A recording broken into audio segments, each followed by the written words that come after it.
In reaction below the major product formed is या आर। देखा गाइस अगेन वही सेम क्वेश्चन जो मैंने आपको पहला बताया था।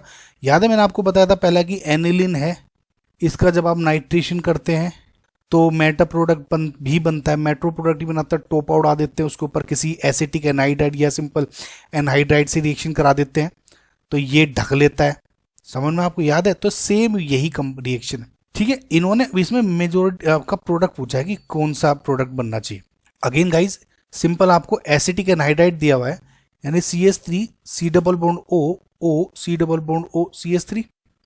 आपको टोपा उड़ाना है। टोपा कैसे उड़ाओगे? देखिए ये एक कार्बन है इधर, ध्यान रखिएगा आप, है ना, एक CH2 फिर NH2 है, इस पे लोन पेयर है एंड इधर लोन पेयर है। अब मेरी एक बार मुझे टोपा उड़ाना है, कैसे उड़ाऊं? देखिए ये जो लोन पेयर है इज अ प्राइमरी अमाइन और लोन पेयर लोकलाइज्ड है, डीलोकलाइज नहीं हो रहा, बट नहीं रहा है कहीं।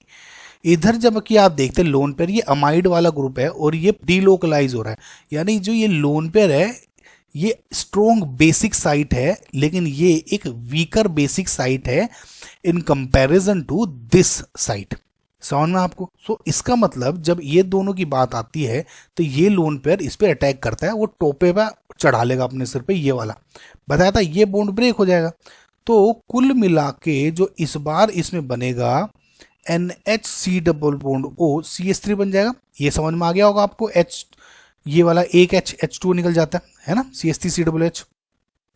कैसे? देखिए NH2 पॉजिटिव हो गया, अभी ऐसे समझ ले, और ये निकल गया CH3 COO नेगेटिव, ठीक है।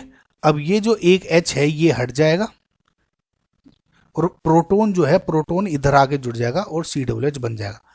समझना आपको? ये यहाँ पे COONH2 ऐसा का ऐसा ही रहेगा।